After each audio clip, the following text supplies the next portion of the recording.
आवाज जा रही है बाबू? Good morning. आप लोगों को ज्वालामुखी के बारे में बताए थे और ये सब बता दिए थे कि ज्वालामुखी कितने टाइप के होते हैं। ज्वालामुखी कितने टाइप के हैं भैया? ज्वालामुखी कितने टाइप के होते हैं? ज्वालामुखी होते हैं भाई 3 टाइप के। कितने टाइप के? 3 टाइप के। सुसुप्त,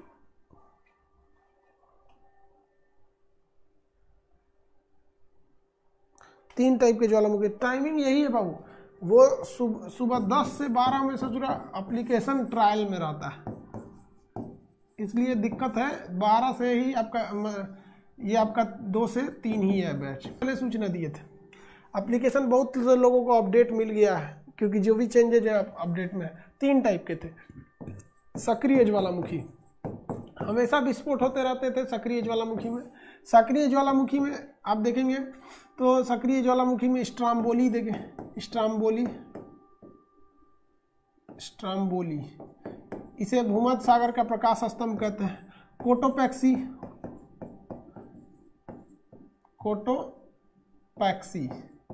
ये सबसे ज्यादा दुनिया का सबसे ऊंचा ज्वालामुखी कौन सा है? कोटोपैक्सी, इक्वाडोर का। कोटोपैक्सी ज्वालामुखी दुनिया का सबसे ऊंचा ज्वालामुखी है। कहाँ का है भैया? तो ये इक्वाडोर का है। इक्वाडोर साउथ अमेरिका में आता है, इक्वाडोर का है कोटोपैक्सी। लेकिन अगर वही कह देगा आपका कि दुनिया में सबसे ऊंचाई पर स्थित ज्वालामुखी कौन सा होगा, तो ओजस डेल सलाडो, अर्जेंटीना में पड़ेगा ये। ओजस डेल सलाडो, ओजस डेल सलाडो, ओजस डेल सलाडो। ये कहाँ भैया? अर्जेंटीना के बॉर्डर पे है। अब देखिए मेरी ओर ध्यान से समझिए, ये एक जमीन, इन दोनों में अंतर क्या है? ये सबसे ऊंचा है, ये सबसे ऊंचा है और ये सबसे ज्यादा ऊंचाई पर है। ये ऊंचा है और ये ऊंचाई पर है। इसमें अंतर क्या है? ये एक जमीन है, देखिए ये जमीन है। थोड़ा दूसरे पेज पर बना देते हैं। जमीन ऊबड़ खाबड़ है, ऐसे जमीन है। यहां एक लड़का है, इतना हाइट पर है, बहुत बड़ा लड़का ये और एक यहां पर लड़का है। तो भैया सबसे ऊंचा लड़का कौन सा हो जाएगा? इसका नाम रख दीजिए ए और इसका नाम रख दीजिए बी। तो सबसे ऊंचा कौन सा हो जाएगा? लड़का ए, इसकी हाइट ज्यादा है, लेकिन सबसे ऊंचाई पर कौन हो जाएगा? बी। तो ये हो गया आपका ओजस डेल सलाडो, ओजस डेल सलाडो, ओजस डेल सलाडो, ये सबसे ऊंचाई पर हो जाएगा। अब कोटोपैक्सी,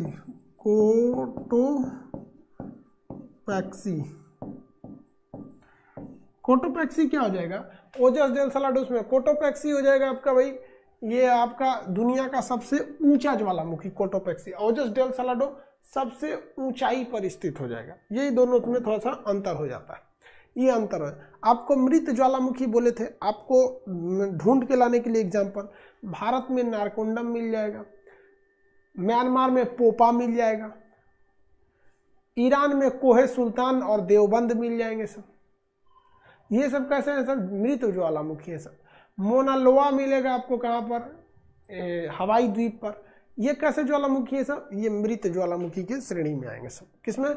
मृत ज्वालामुखी के श्रेणी में आएंगे। कंसेप्ट बता दिए थे, पानी में गिर गया तो क्या कहते हैं? टफ। चने की तरह छोटा छोटा हो गया तो उसे क्या कहते हैं? स्कोरिया कहते हैं, स्कोरिया। PDF अपडेट अभी आप लोग को मिला नहीं होगा, बहुत लोग को एप्लीकेशन अपडेट नहीं मिला, इसलिए PDF भी अपलोड नहीं मिला आप लोग को। पोपा कहाँ पर है? म्यांमार में, म्यांमार में है, अफगानिस्तान। उसके बाद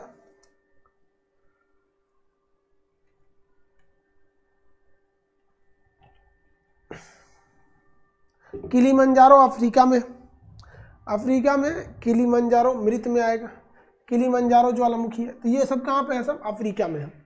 इसके लिस्ट आपको देखिए, एप्लीकेशन बहुत से लोगों को अपडेट मिल गया है, लेकिन उन लोगों में कुछ लोग का ये हो गया कि अपडेट जैसे किए तो उनको लॉग आउट कर दिया। कुछ लड़कों का क्या कर दिया? लॉग आउट कर दिया। तो जिन लड़कों का लॉग आउट किया है, सुनिए ध्यान से, जिन लड़कों में लॉग आउट हुआ है, आप लोग सबसे बड़ा बेवकूफ़ी क्या करते हैं ना, व्हाट्सएप पे अपनी समस्या लिख के भेज देते हो। बेवकूफ़ नंबरवा लिख के भेजोगे तब तो तुमको कोई खोजेगा। तो आपको क्या लिखना है, अपना नंबर, मोबाइल का नंबर लिख देना है, नेम लिखना है और बैच।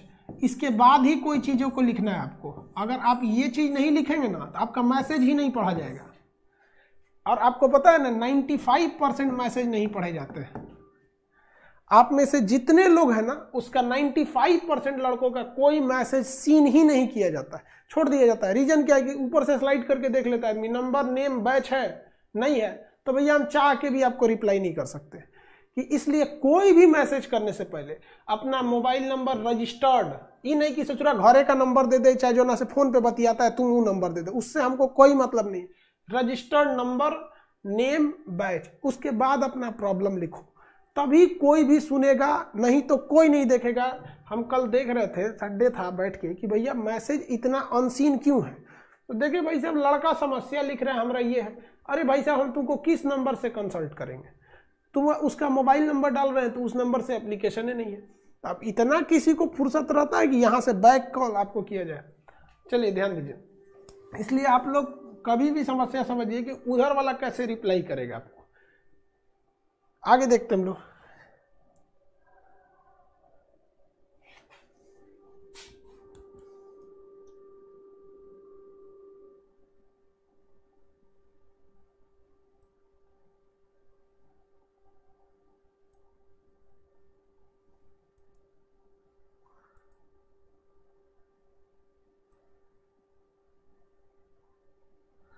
पासवर्ड आप कुछ भी रखिए यार, पासवर्ड आपका है।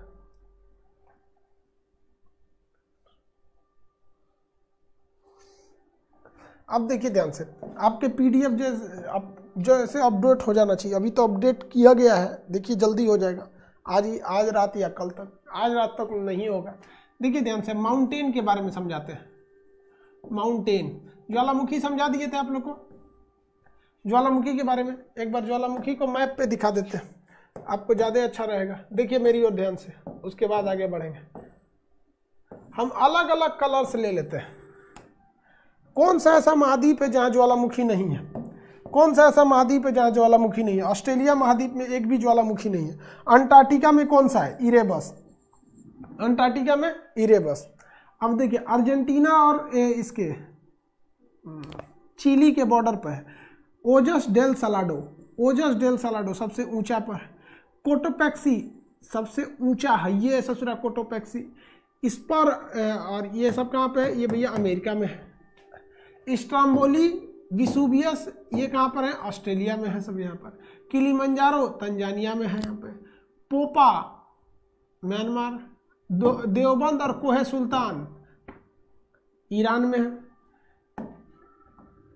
बैरन और नारकोंडम, बैरम और नारकोंडम अंडमान निकोबार में है। फ्यूजियामा फ्यूजिसाम जापान में है सब।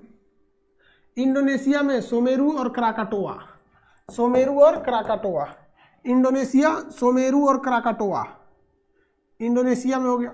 बैरन नारकोंडम अंडमान निकोबार में। पोपा म्यांमार में। देवबंद और कोहे सुल्तान ईरान में, देवबंद और कोहे सुल्तान ईरान में।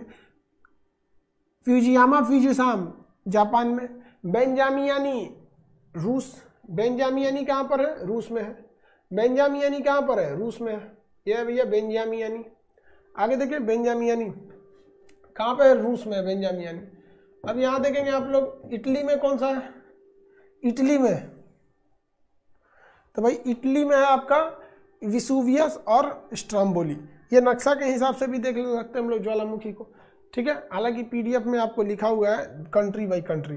माउंटेन समझिए किसे कहते हैं, एक ऐसा जमीन जो पर्वत पहाड़ी यानी हिल और माउंटेन में अंतर समझिए। पर्वत किसे कहते हैं, पहाड़ किसे कहते हैं। देखिए एक ऐसा जगह जो समुद्र तल से कितना मीटर ऊंचा हो, कम से कम 1000 मीटर ऊंचा हो। ये 1000 लाइन के, ये कितनी ऊंचाई को दर्शा रहा है, 1000 मीटर को दर्शा रहा है, 1000 मीटर को। देखिए अगर ये समुद्र तल से 1000 मीटर ऊंचा है और इसका ऊपरी भाग नोकीला है, देखिए अगर समुद्र तल से 1000 मीटर ऊंचा है और इसका ऊपरी भाग ऐसे नोकीला है तो इसे हम कहते हैं पर्वत। इसे क्या कहेंगे? पर्वत कहेंगे। ध्यान से समझिएगा वो पर्वत को, ये माउंटेन यानी पर्वत कहलाएगा। लेकिन अगर इसी का भाग सेम वही आकृति है 1000 मीटर से नीचे रहेगी तो इसे हम पहाड़ कहेंगे। क्या कहेंगे? पहाड़। पहाड़ कहिए या पहाड़ी कहिए, इसे इंग्लिश में कहते हैं हिल। बात बराबर है, पहाड़ कहिए या पहाड़ी हिल कहेंगे। पर्वत रहेगा तो इसे माउंटेन कहेंगे, माउंटेन। पर्वत रहेगा तो इसे क्या कहेंगे? माउंटेन। और ये क्या कहेगा भैया? पहाड़ी हुए, ये पहाड़ी। तो दोनों में बस इसी चीज का डिफरेंस है, पर्वत और पहाड़ी में। पर्वत पहाड़ी में। अब बताइए हिमालय क्या है? हिमालय क्या है भाई? हिमालय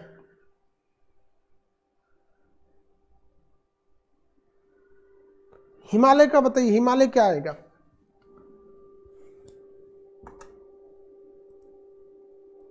आंसर दीजिए।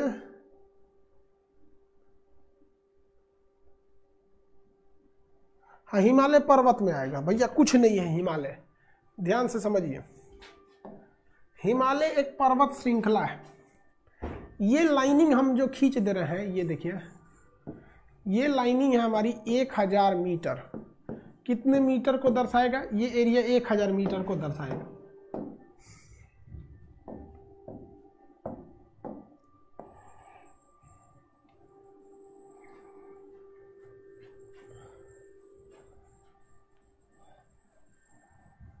देखिए, अब यहां पे आप ज्यादा से अच्छे से समझ सकते हैं। अगर कोई चीज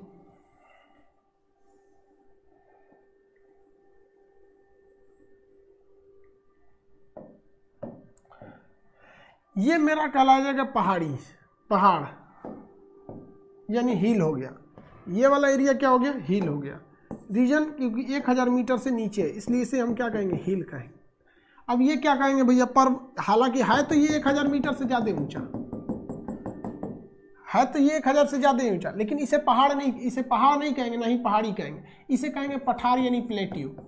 यानी अगर 1000 मीटर से ऊपर गया और बराबर हो गया, 1000 मीटर से ऊपर गया और बराबर हो गया तो इसे पठार यानी प्लेट्यू कहते हैं।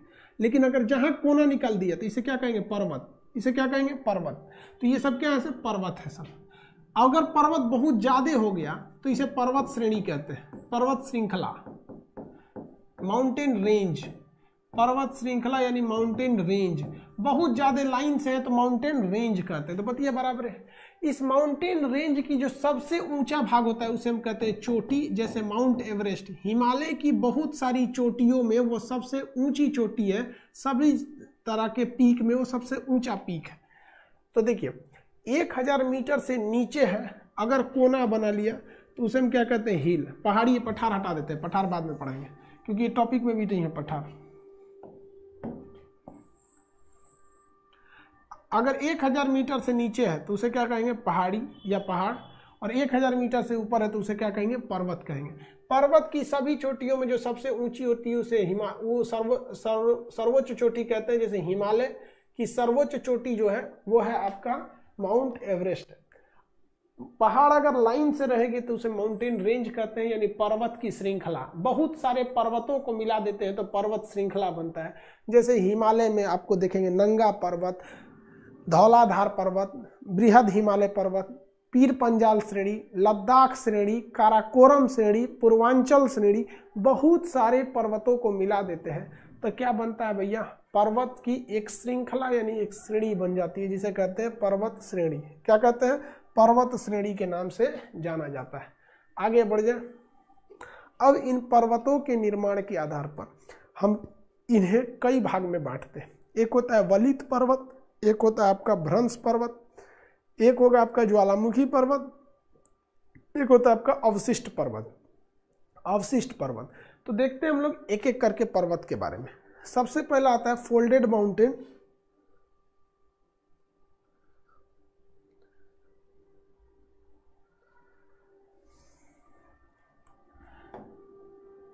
देखिए ध्यान से,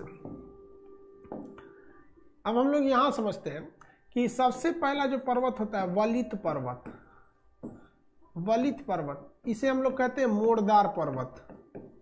मोड़दार पर्वत इसे हम लोग कहते हैं फोल्डेड माउंटेन। Folded mountain. अब ये फोल्ड हो गया रहता है, जैसे आपको हम प्लेट टेक्टोनिक पढ़ा दिए, आपको ये बताए हैं कि अगर दो प्लेट हैं, क्या है, दो प्लेट हैं, और अगर आपस में टकराती है तो जो भारी प्लेट होती है, जो कौन सी प्लेट होती है, भारी प्लेट, वो नीचे चली जाती है, और जो हल्की प्लेट रहती है वो कहाँ चली जाती है, ऊपर। तो ये मान के चलिए हल्की प्लेट थी, ये कहाँ भाग जाएगी, ऊपर की ओर ऐसे खिसक जाएगी। हल्की प्लेट ऊपर की ओर खिसक जाती है, हल्की प्लेट ऊपर की ओर खिसक गई, और जो भारी प्लेट होती है, भारी प्लेट, वो नीचे की ओर दब जाती है। भारी प्लेट नीचे की ओर दब जाती है, भारी प्लेट नीचे की ओर दब जाती है। तो ये हल्का सा फोल्ड हुआ कि नहीं, मुड़ा कि नहीं मुड़ा, और ये हल्का सा ऊपर की ओर उठ गया। तो जो हल्का ऊपर उठ जाता है, तो ये हल्का वाला प्लेट ऊपर उठता है और मोटा वाला प्लेट नीचे चला जाता है। और जब ये नीचे जाता है तो स्टेनोस्फीयर में जाके ये नीचे में क्या हो जाता है भैया, मैग्मा बन जाएगा। क्या बन जाएगा, मैग्मा का रूप ले लेता है। और जब मैग्मा हो जाता है तो इसको ढकेलने लगता है, तो ढकेल के क्या करता है, मैग्मा बनेगा तो इसको विस्फोट करके निकलने के लिए सोचेगा, तो ढकेल के क्या बना देता है, वलित पर्वत का निर्माण कर देता है। इसे पर्वत को हम लोग क्या कहते हैं, मोड़दार, क्योंकि ये हल्का सा इसमें क्या है, मोड़ है, और ये नीचे की ओर मोड़ है। तो ऐसे पर्वतों को हम क्या कहते हैं, मोड़दार पर्वत। अब ये कोना जो दिख रहा है ना, ये बन जाता है आगे जाके मोड़दार पर्वत, क्योंकि प्लेट तो बहुत लंबे होते हैं सब। देखिए कैसे, यहाँ देखिए, इस कोना को ध्यान से देखते चलिएगा, इस कोना को हम पर्वत बना रहे हैं। देखिए आपको जो कोना दिख रहा था, अब आपको पहाड़ लगने लगा है। जो कोना देख रहे थे हल्का सा उठा हुआ, वो पहाड़ लगने लगा है कि नहीं लगने लगा, यही हो गया भैया पहाड़। इसका पूरा का पूरा क्या हो गया, पर्वत हो गया सभी। जबकि आप दिखने में ये क्या लग रहा था, कोना लग रहा था, अभी ये हो गया पर्वत। क्या है, पर्वत। इसको अभी वापस हम रिड्यूस करके दिखाते हैं, आपको ये कोना लगेगा। देखिए ये अभी छोटा हो गया, और छोटा हुआ, और छोटा। देखिए कितना छोटा सा एरिया था, इसी को बस आपको दिख कौन सा रहा था, ये वाला दिख रहा था, ये वाला एरिया दिख रहा था, यही वाला एरिया दिख रहा था आपको। तो इसी को हम लोग क्या कहते हैं, पर्वत कहते हैं। ये इतना छोटा सा एरिया हिमालय है, इस पे तो पूरा एशिया का प्लेट है। हिमालय तो छोटा सा एरिया, ये तो पूरा एशिया का प्लेट है। अब आप देखिए ना, ये तो छोटा सा बस ये हिमालय है ना, ये तो छोटा सा हिमालय है, ये हो गया हिमालय, जबकि इसमें प्लेट किसका है, पूरा एशिया का है। फिर से जूम करके देखिए, ये है, ये हिमालय पर्वत, ये हिमालय पर्वत, इतना विशाल है हिमालय पर्वत। जबकि अगर इसको छोटा करेंगे तो ये हिमालय पर्वत अब आपको दिखेगा, अब अपनी औकात में दिख रहा है। तो मोड़दार पर्वत का निर्माण दो प्लेटों के टकराने से होता है। भारी प्लेट नीचे चली जाती है और हल्की प्लेट ऊपर चली जाती है। इस नोक को कहते हैं पर्वत, जबकि इस प्लेटों पे तो कई देश, कई महाद्वीप बसे होते हैं। तो ऐसे पर्वत को हम लोग क्या कहते हैं, मोड़दार पर्वत। ये जो मोड़दार पर्वत होते हैं, ये बड़े नए किस्म के होते हैं, ये न्यू होते हैं, यानी नवीन होते हैं। नवीन यानी मॉडर्न पर्वत होते हैं।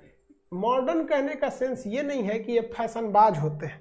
मॉडर्न कहने का सेंस ये है कि ये इनमें अभी भी हलचल होते रहता है, हलचल होता है। हलचल क्यों होता है, क्या ये आपस में अभी भी टकरा रहे हैं इस वजह से होता है, कि नीचे मैग्मा दहक रहा है उस वजह से? तो भैया दोनों वजह है। मेन वजह है कि ये नीचे पहुंच गया है, अब मैग्मा इसमें दहका रहा है, तो ये हलचल होते रहता है इसमें। तो हलचल होने की वजह से भूकंप ज़्यादा आते हैं, भूकंप ज़्यादा आते हैं। तो जो भूकंप की हम आपको श्रेणियाँ बताए थे, तो उसमें तो पहले ही बताए थे कि जो भूकंप, जो प्लेट टेक्टोनिक के हिसाब से जो प्लेट आपस में रगड़ाते हैं, वहाँ भूकंप आते हैं। हिमालय एक नवीन पर्वत है, वो मॉडर्न है। मॉडर्न इसलिए है कि उसकी तलहटी में अभी भी हलचल हो रहा है। लेकिन हिमालय का निर्माण दो प्लेटों के टकराने से हुआ। इंडियन प्लेट जाके ऊपर की यूरेशियन प्लेट से टकरा गई थी, जिस वजह से हिमालय का निर्माण हो गया। ये हिमालय प्लेट जो है, हिमालयन प्लेट, अभी भी हलचल होता है, जिस वजह से भूकंप आते हैं और नेपाल में बहुत ज़्यादा भूकंप देखने को मिलते हैं। नवीन वलित पर्वत जो भूकंप का कारण बनते हैं। अब नवीन वलित पर्वत के ऊपरी भाग में तो भूकंप आएगा नहीं, भूकंप कहाँ आता है, नीचे वाले भाग में भूकंप चला आता है। आगे समझिए ध्यान से, इन पर्वतों को विश्व में आप कहाँ कहाँ देख सकते हैं। वलित पर्वत को विश्व में आप कहाँ कहाँ देख सकते हैं, तो दुनिया के कुछ प्रमुख वलित पर्वत हैं जो आपसे एग्जाम में क्वेश्चन पूछे जाते हैं, इसको ध्यान से देखिएगा। दुनिया के कुछ फेमस वलित पर्वत जो एग्जाम में आपसे पूछे जाएंगे वलित पर्वत की श्रेणी में। पहला आपका आता है ग्रेट डिवाइडिंग रेंज ऑस्ट्रेलिया में। Great Dividing Range, Arakan Yoma, Himalaya, Kunlun Shan पर्वत, ये हिंदू कुछ नहीं आएगा वहाँ पे, कुनलुन सान पर्वत आ जाते हैं सब यहाँ पे, आल्पस पर्वत आ जाता है, पिरेनीज आएगा, एटलस पर्वत, ड्रैकन्सबर्ग, एंडीज पर्वत श्रृंखला, रॉकी पर्वत। ये फेमस कैसे पर्वत है भैया? तो ये फेमस वलित पर्वत है, फेमस वलित पर्वत। जैसे यहाँ से प्रशांत प्लेट ढकेला था, किस प्लेट को ढकेला था भैया? तो वो ढकेला था अटलांटिक वाले ये दक्षिणी अमेरिका को। आपको पहले ही पढ़ाए थे कि समुद्री प्लेट भारी होते हैं, वो अंदर घुस गया जिस वजह से ये उठ गया, तो ये वलित पर्वत है। दुनिया का सबसे लंबा वलित पर्वत 7,000 किलोमीटर एंडीज, दूसरा सबसे लंबा 5,000 किलोमीटर रॉकी, तीसरा सबसे लंबा 2,500 किलोमीटर हिमालय। लेकिन हिमालय सबसे ऊंचा भी है क्योंकि इसका माउंट एवरेस्ट सबसे ऊंचा है। तो दुनिया के ज़्यादातर पर्वत वलित पर्वत है, दुनिया के ज़्यादातर पर्वत वलित पर्वत है। इसलिए ज़्यादातर भूकंप इन्हीं के सहारे आते हैं, इनके तलहटी में बसे देशों के सहारे आते हैं भूकंप। किसी को कोई दिक्कत नहीं है यहाँ पर। ये कौन सा है? Great Dividing range. तो पर्वत कई कैटेगरी के होते हैं, जिसमें पहला कैटेगरी हो गया मोड़दार पर्वत। पहली कैटेगरी हो गई मोड़दार पर्वत। किसी को फोल्डेड यानी मोड़दार में दिक्कत है, कहेगा मोड़दार पर्वत का निर्माण बिखराव से होता है या संकुचन से होता है, मतलब इसका कंप्रेशन से होता है, संकुचन से होगा या बिखराव से होता है। मोड़दार पर्वत का निर्माण संकुचन से होता है या बिखराव से होता है? संकुचन से या फिर बिखराव से? अरे यार कौन बोलता है बफरिंग हो रहा है? संकुचन से होता है।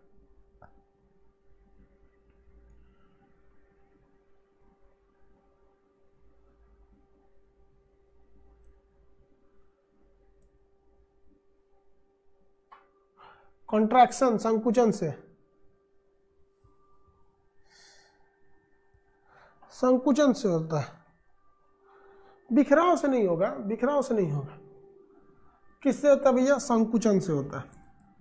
मोड़दार पर्वतों का निर्माण संकुचन से हो जाता है, संकुचन से हो जाता है। दूसरा एग्जाम्पल, दूसरा टाइप का पर्वत देखते हैं। दूसरा पर्वत जो होता है वो होता है ज्वालामुखी पर्वत। ज्वालामुखी पर्वत, ज्वालामुखी पर्वत ध्यान से देखिएगा, ये दो टाइप का होता है। एक होता है सिंडर, एक होता है मिश्रित। मिश्रित, सिंडर और मिश्रित में क्या होते हैं सब देखिए। कोई ज्वालामुखी है और ये जो ज्वालामुखी है, इस ज्वालामुखी से अगर मैग्मा निकल रहा है तो ये मैग्मा ठंडा हो जाता है। मैग्मा निकल के क्या हो जाता है? ठंडा हो जाता है। और अगर इसमें केवल राख की मात्रा है तो इसे कहते हैं सिंडर, सिंडर शंकु। लेकिन इस राख के अलावे अगर इसमें चट्टान वगैरह भी बहुत ज़्यादा पाए जाएंगे, खनिज वगैरह पाए जाए, चट्टान पाए जाए, कोयला वगैरह पाए जाए, तो इसे कहते हैं मिश्रित। तो इसे मिश्रित शंकु कहेंगे जब इसमें चट्टान, खनिज, धातु, जीवाश्म ज़्यादा मात्रा में पाए जाए तो इन्हें कहते हैं मिश्रित ज्वालामुखी। और अगर ऐसा है केवल धूल वगैरह है, एक तो जैसा मिला हुआ है, धूल वगैरह ज़्यादा है सब, तो ये जो होता है इसे कहते हैं हम लोग, अगर धूल वगैरह ज़्यादा रहेगा तो इसे हम लोग क्या कहते हैं? सिंडर शंकु कहते हैं। इसे हम लोग क्या कहते हैं? सिंडर शंकु के नाम से जानते हैं। कौन से शंकु? सिंडर शंकु के नाम से जानते हैं। आगे बढ़े, सिंडर शंकु के नाम से। अब हम आपसे पूछते हैं साइज में बड़ा कौन सा होगा? साइज में बड़ा कौन सा होगा? पहले भैया इन दोनों को एक साइज का बना देने तो देख के कहेगा सर साइज में बड़ा कौन होगा?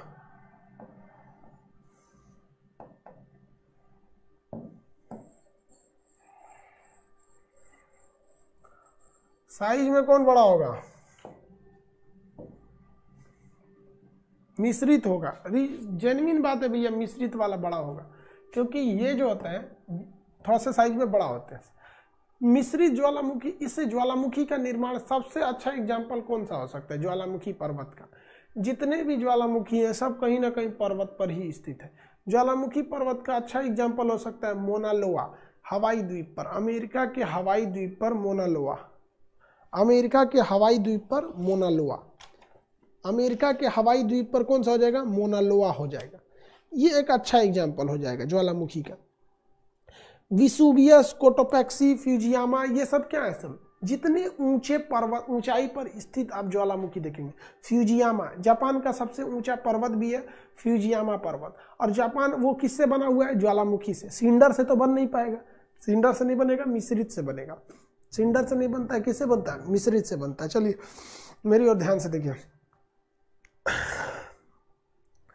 सिंडर ज्वालामुखी केवल धूल से बनते हैं, जबकि मिश्रित ज्वालामुखी धूल कण सबसे मिलकर बने होते हैं। सब आगे समझते हैं हम लोग। जब कभी भी एग्जाम्पल में अमेरिका का मोना या नक्शा में देखिए तब ज़्यादा समझ में आएगा, इसे समझ में नहीं आएगा। इसको मिटा। इटली में एक ज्वालामुखी है जहाँ पे पर्वत है, उसका नाम है विसुवियस। क्या नाम है, विसुवियस। ये भी एक ज्वालामुखी पर्वत का एग्जाम्पल है। कोटोपैक्सी एक ज्वालामुखी पर्वत का एग्जाम्पल है। हवाई द्वीप का मोना लोआ एक ज्वालामुखी पर्वत का एग्जाम्पल है। फ्यूजियामा जापान में ज्वालामुखी भी है, पर्वत भी है। अब ज्वालामुखी निकलते निकलते उसका जो जमा होते रहता है सिंडर, उस मिश्रित या सिंडर, ये सब क्या बना लेते हैं, तो विशाल पर्वत का निर्माण करा लेते हैं। बहुत बड़े पर्वत का क्या कर लेते हैं, निर्माण करा लेते हैं।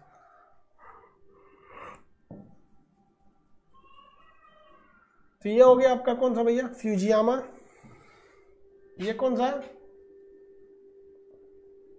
फ्यूजियामा के भाई ये कौन सा है, विसुवियस, कोटोपैक्सी, मोना लोआ।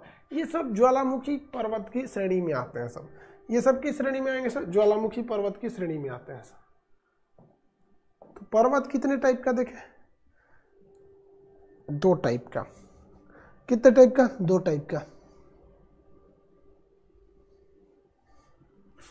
2 टाइप के पर्वत आप देख लिए। तीसरा टाइप का पर्वत देखते हैं हम। भ्रंश पर्वत का नाम सुने। तीसरा पर्वत देखिए, अवशिष्ट पर्वत। अवशिष्ट पर्वत, अवशिष्ट पर्वत में बचा हुआ पर्वत, अवशिष्ट पर्वत। ऐसा पर्वत जो होता है जो अब बर्बादी के कगार पर है, एकदम मतलब भयानक पुराना होते हैं सब। तो जितने अवशिष्ट होते हैं सब के सब बहुत पुराने, प्राचीन हो चुके रहते हैं। इनमें अपर्दन बहुत तेज होता है। अपर्दन इतना भयानक होता है, अपक्षय होता है, जिस वजह से ये क्या हो जाते हैं सब, बर्बादी के कगार पर आ गए रहते हैं सब। जैसे कोई पर्वत है, देखिए ध्यान से, ये कोई पर्वत है। इस पर्वत पर इतने ज्यादा अपर्दन हो जाएंगे तो ये क्या हो जाएगा, टूट टूट के बर्बाद हो जाएगा।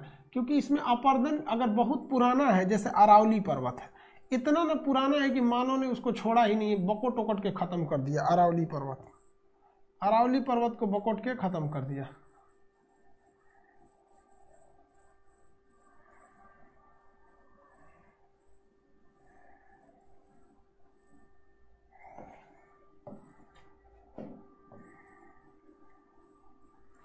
देखिए कैसे, पहला है भाई कि हवाएं, ब्लू कलर से हम रेड कलर से दिखा देते हैं हवाओं को।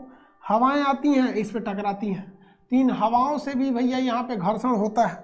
अब आप कहेंगे हवाओं से घर्षण कैसे होता है, तो पढ़ा दिए आप घर्षण, सन्नी घर्षण, ये सब चीज़ें बताएंगे नहीं, ढकेलती हैं, सब होता है। इसके अलावे देखेंगे तो वर्षा, बरसात की वजह से भी ये इसमें हमेशा इसमें काट छाट होते रहता है। एक दिन में बारिश में तो गलेगा नहीं।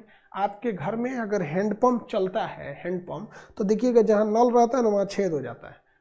कितने साल में हो जाता है छेद, 2-4 साल में, 10 साल में। अब भूगोल में तो करोड़ साल की बात होती है, भूगोल में करोड़ साल की बात होती है। हो गया कि नहीं होगा छेद, कोई दिक्कत नहीं, अभी नहीं समझ में आया। आप अपने घर में देखिएगा, बरसात का पानी जिस छत पे से जो निकलता है ना, पाइप से जो आप नीचे गिराते हैं, तो वहाँ देखिएगा बकोट के गड्ढा कर देती है, सड़क फोड़ देते हैं। वैसे इसको ही फोड़ देते हैं। उसके अलावे भी अगर आप देखेंगे तो नदियाँ,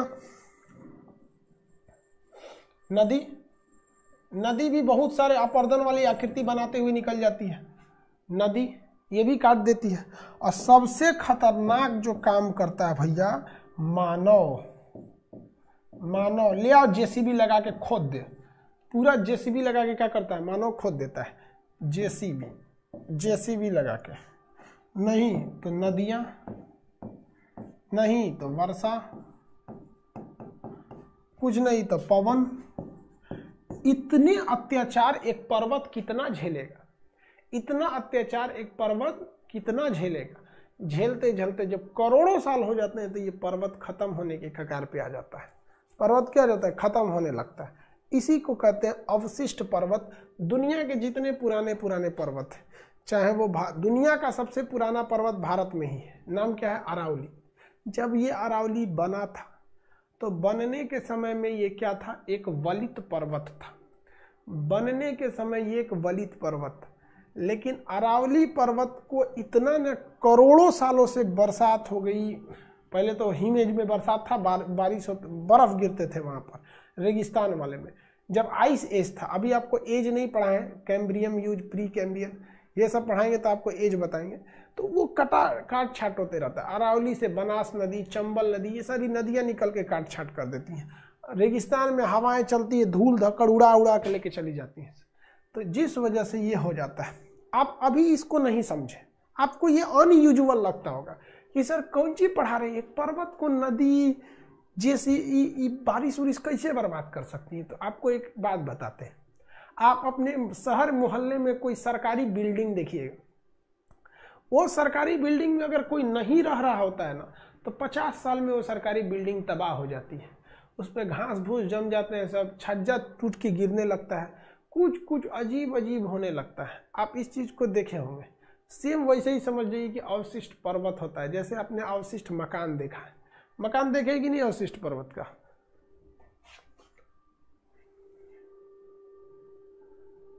सन्नी सिंह कह रहे हैं सर अपडेट से पहले वाला ही एप्लीकेशन ठीक था। काहे जी, अपडेट वाले में ऑप्शन ज़्यादा है।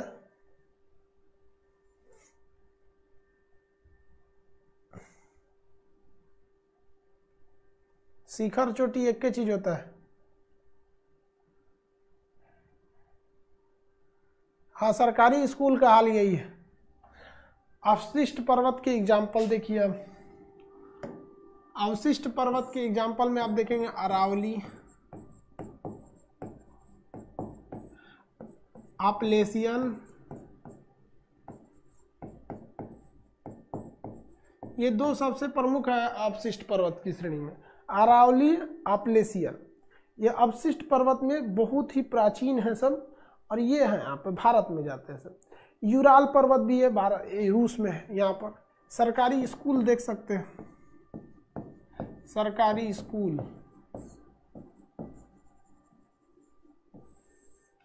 सरकारी स्कूल, ये सब किसके एग्जाम्पल होंगे? अवशिष्ट पर्वत की। एकदम खंडहर हो गया, उसे क्या कहते हैं? अवशिष्ट पर्वत, तबाह हो गया अवशिष्ट पर्वत। इसमें अरावली, अपलेशियन, यूराल, ये सब क्या है? अवशिष्ट पर्वत है, एकदम बर्बादी के कगार वाले हैं। इनमें अब कुछ नहीं रह गया, अवशिष्ट पर्वत। किसी को कोई दिक्कत है? आगे बढ़ जाए। चौथा प्रकार बताएं, चौथा प्रकार। चौथा प्रकार, हालांकि हम जब फाउंडेशन में पढ़ाते हैं ऑफलाइन में, तो चौथा वाले को पहले ही बता देते हैं, इसमें सबसे बाद में आपको चौथा बता रहे हैं, जिसके कुछ रीजन है भाई। चौथा बड़ी उटपटांग पर्वत है, उसे हम लोग क्या कहेंगे भाई? कई टाइप के वो पर्वत होते हैं। हार्ज पर्वत, देखिए भाई, इसको थोड़ा सा समझने में दिक्कत आएगा आपको, क्योंकि ये प्लेट विवर्तनीयता के सिद्धांत पर काम करता है।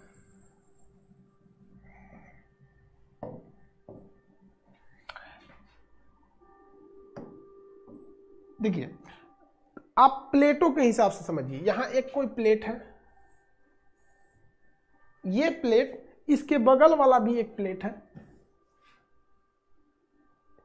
एक ये प्लेट देखिए, ये प्लेट है, इसका बगल वाला प्लेट जो है धंस गया है। बगल वाला प्लेट क्या हो गया? धंस गया है। क्यों धंस गया है भैया? ऊपर से इस पे क्या लग गया था? दबाव लग गया। ऊपर से क्या लग गया? दबाव लग गया, ऊपर से दबाव। तो जब कभी भी ऊपर से दबाव लगता है और बीच वाला प्लेट उठ जाता है, तो इसे हम लोग क्या कहते हैं? हार्ज पर्वत। क्या कहेंगे? हार्ज पर्वत। जर्मनी में फेमस है ये हार्ज पर्वत। इसे क्या कहते हैं? हार्ज पर्वत। हार्ज कहाँ पे है? जर्मनी में है। कि कोई छोटे छोटे प्लेट है, इस प्लेट के नीचे का मैग्मा धंस गया, ज्वालामुखी क्रिया होगा, मैग्मा धंस गया, ये धंस गया है, ऊपरे रह गया ये वाला, तो ये धंस गया, तो इसे क्या कहेंगे? हार्ज। जर्मनी में फेमस है हार्ज। क्या है हार्ज? लेकिन इसका एक उल्टा सोचिए, हार्ज का जरा उल्टा सोचिए कि मान के चलिए ये एक प्लेट है और एक यहां भी प्लेट है, इसके बीच में भी प्लेट था, लेकिन इसके नीचे ज्वालामुखी क्रिया हुई, धसाक से मारा इसको, ये फेंक दिया बाहर, तो ऐसे ये बाहर फेंक दिया, तो इसमें कौन सी क्रिया हुई? ये ससुरा निचवा से बाहर फेंक दिया, तो इसे हम लोग क्या कहते हैं? ब्लॉक पर्वत, ब्लॉक माउंटेन, ब्लॉक पर्वत। ये भी जर्मनी में है ब्लैक फॉरेस्ट, इसे हम लोग कहते हैं भ्रंश पर्वत, भ्रंशोथ पर्वत, भ्रंशोथ पर्वत। तो जब कभी भी पर्वत क्या होता है भैया? उठा हुआ होना चाहिए। दो ही तरह से उठ सकता है, या तो साइड वाला धंस जाए या तो तुम उठ जाओ। जब नीचे से खुद को ढकेल के उठा देता है तो इसे क्या कहते हैं? ब्लॉक पर्वत, भ्रंश पर्वत। ब्लैक फॉरेस्ट सबसे अच्छा एग्जाम्पल है जर्मनी का ब्लैक फॉरेस्ट। नहीं तो दोनों साइड का धंस जाए, साइड का क्या हो जाए? दोनों धंस जाए, तो इसे कहते हैं हार्ज। साइड का धंस जाए तो हार्ज, अब बीच वाला उठ जाए तो, बीच वाला उठ जाए तो ब्लॉक पर्वत। तो ब्लॉक पर्वत और हार्ज पर्वत पे केवल इस बात का अंतर है कि हार्ज पर्वत में साइड के दोनों धंस जाते हैं सर, और ब्लॉक पर्वत में बीच वाला उठ जाता है। बीच वाला क्या हो जाता है? उठ जाता है। आगे बढ़ जाए, किसी को कोई दिक्कत? बीच वाला क्या हो जाता है? उठ जाता है। और साइड वाला, बीच वाला उठ गया ब्लॉक, साइड वाला धंस गया हार्ज। आगे बढ़े, दोनों में कोई दिक्कत है?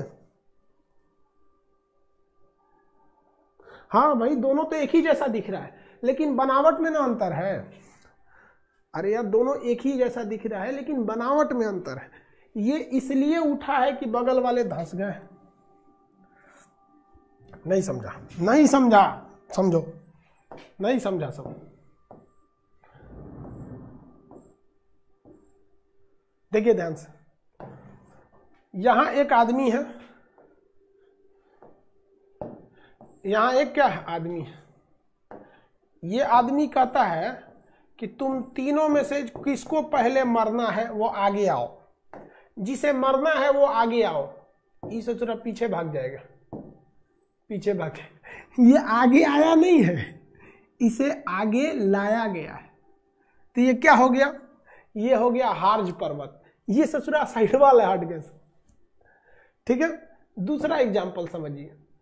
ये अगर यही आदमी कहता है कि जो पहले आएगा आगे हम उसका बियाह करा देंगे, तो यह चाकसी चल आया, हमारा बियाह पहले करा दी, तो ये कौन सा हो गया? ब्लॉक पर्वत। क्या हो गया? ब्लॉक पर्वत। क्या हो गया? ब्लॉक पर्वत। तो दोनों में थोड़ा सा अंतर है। बियाह के लिए आगे आ गया, समझ में आ गया कि नहीं आ गया? वो सब नसीब वाला है, सब बच गया सब। समझ में आ गया कि नहीं आ गया? कह रहा है कि दोनों तो एक के जैसन दिखेगा। हाँ, धमाल मूवी में, वेरी गुड। वो एक पगला रहता है, दुका आदि नाम रहता, दुका नाम रहता है उसका, पागल रहता है, उससे सारा भंडे फोड़ देता है। जजंतरम ममंतरम में वो बहुत बड़ा आदमी बना रहता है। जजंतरम ममंतरम मूवी बहुत पुरानी है, उस समय हम लोग जवान थे लोग, तो बहुत जबरदस्त मूवी थी। आगे देखें, दोनों में अंतर समझ में आ गया? अब हम समझते हैं भ्रंश घाटी किसे कहते हैं। भ्रंश घाटी, भ्रंश घाटी क्या होती है? देखिए, जब दोनों साइड में पर्वत उठ जाए और साइड का एरिया धंस जाए तो उसे भ्रंश घाटी कहते हैं। जैसे देखिए, ये एक ब्लॉक भ्रंश घाटी बनाते हैं। ये एक क्या है? प्लेट है, और एक ये प्लेट है। ये बीच वाला धंस गया। दो रीजन हो सकते हैं, या तो ये जेन्युइन धंसा होगा इसे, एक ये हो सकता है, और नहीं तो एक और हो सकता है, एक और तरह से ये धंस सकते हैं।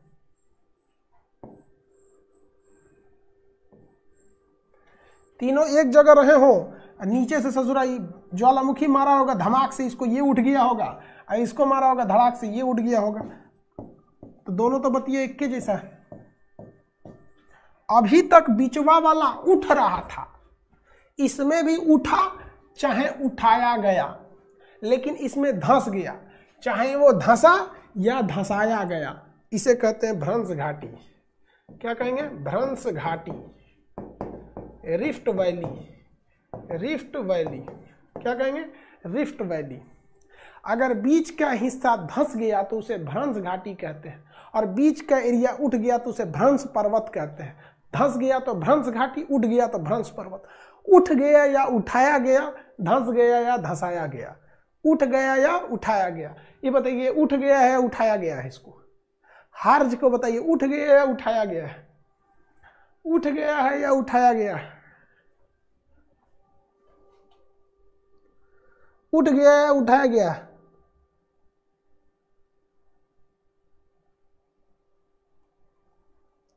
भैया बताइए तो, उठाया गया है? उठ गया नहीं है, उठाया गया है। उठ गया नहीं है, उठाया गया है। उठ गया नहीं है, क्या है? उठाया गया है। उठाया गया है। तो जब उठाया गया है जानबूझ के सबको धंसा के उसको उठाया गया है तो उसे हार्ज कहते हैं। आई तो उठ गया है तो भ्रंश पर्वत। जर्मनी का ब्लैक फॉरेस्ट और जर्मनी का हार्ज पर्वत, ये इस भ्रंश पर्वत के उदाहरण है। भ्रंश घाटी क्या होती है? जब दोनों साइड में जमीन उठ जाए या बीच वाली धंस जाए तो उसे क्या कहते हैं? भ्रंश घाटी। क्या कहेंगे? भ्रंश घाटी। भारत में ऐसी भ्रंश घाटी देखने को मिलेगी आपको। भारत में ऐसी भ्रंश घाटी देखने को मिलेगी आपको। कहाँ देखने को मिलेगी बाबूआ? ये देखने को मिलेगी हमें भारत में। कहाँ? तो देखिए भैया कहाँ, ये है हमारा विंध्याचल पर्वत श्रेणी, और ये हमारी सतपुड़ा पर्वत श्रेणी, उसके नीचे है अजंता पर्वत श्रेणी। ये है सब भ्रंश घाटी। इसके बीच में ये नर्मदा नदी, किसमें? भ्रंश घाटी में। ताप्ती नदी भ्रंश घाटी में। नर्मदा और ताप्ती किसमें जाती है? भ्रंश घाटी में। नर्मदा किन दो पर्वतों के भ्रंश में? तो विंध्याचल और सतपुड़ा। ताप्ती किन दो पर्वतों के भ्रंश घाटी में? तो सतपुड़ा और अजंता। सतपुड़ा और अजंता, तो दो पहाड़ों के बीच में। ये बताइए ये भ्रंश घाटी है या नहीं है? क्या भ्रंश घाटी की नदियां डेल्टा बनाती हैं? क्या भ्रंश घाटी की नदियां डेल्टा बनाती हैं?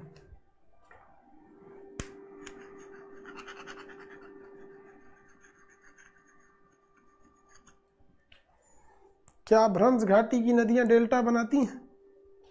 बोलता है हाँ, दांते काट लेंगे रे बैला कहीं का। नहीं बनाती है। भ्रंश घाटी की नदियां डेल्टा नहीं बनाती हैं। भ्रंश घाटी की नदियां डेल्टा नहीं बनाती हैं। ये फिगर आप बना लेंगे, बस इस फिगर को बना लीजिएगा क्योंकि ये पीडीएफ में लिखा हुआ नहीं है। ये फिगर बना लेंगे क्योंकि ये पीडीएफ में लिखा हुआ नहीं है। ये बस ये वाली फिगर बना लेंगे आपको। अब नेक्स्ट क्लास कल करेंगे इसी टाइम पे। नेक्स्ट क्लास कल पठार बताएंगे इसी टाइम पर 2 से 3। आज के लिए इतना ही।